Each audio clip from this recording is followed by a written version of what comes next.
So we're standing on top of Obsidian Ridge Vineyard right now. Behind me is Mount Canocti. Clear Lake is in the distance. We are at the very top of the Mayacamas Range here at 2,600 feet, half a mile up in the atmosphere. It's a remarkable site. It's covered with obsidian rocks that are just shiny and black all the way through. Those rocks extend as far down into the soil profile as we backhoed, which is about 15 feet and probably beyond. This area is one of the youngest soils in California. There's some estimation by local geologists that some of these soils may be as young as 20,000 years old, which is less than a blink of an eye, geological time. Right behind us is a mountain called Mount Canocti, and it is considered the thinnest part of the Earth's crust in North America, other than the active volcanoes, obviously. Though obviously this was an active volcano. Obsidian forms when the last gases of explosion come out, and it just bubbles out like taffy, and it hardens and cracks very closely. It's the sharpest natural material. It was extremely important for the Native Americans. This site particularly was used for both hatchets and gaming knives, and examples of this flow, because every flow is a different signature, have been found all the way on the East Coast.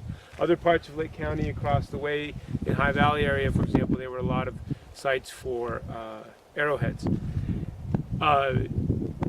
What's interesting about the obsidian, obviously, is it's a very cool material, but it also just talks about having very well drained soils, very meager soils. These are young soils with a lot of organic matter, and you have vines that really have to work to produce fruit up here. The other thing that's distinctive about Obsidian Ridge is the elevation. We are at half a mile into the atmosphere. We're through the thickest part of the atmosphere. Ultraviolet light here is about 10% higher than it is down in the valley at sea level. We have another vineyard in Apicarneros. We have UV monitors on both sites, and I can check on a daily basis how much UV difference there was, and it was between 8 to 10%. And what does that mean? What that means is that you end up getting a cluster that looks like this. This is very loose and open. You can see there's sunlight that comes from all directions of the grape, and also the vine reacts to the conditions that it's in, and what it does with extra UV is it builds thicker skins.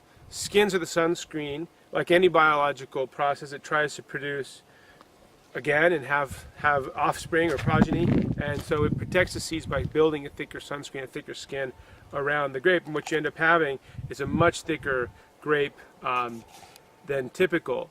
All of the things that we like in red wine come from the seeds. The inside is juice, sugar, water essentially, but all of the phenolics are in the skin. So you tend to have very intense phenolics in these upper elevated sites. And that's true of some of the great vineyards in California. Montebello Vineyard, of course, they're the signature Cabernet of this state, made by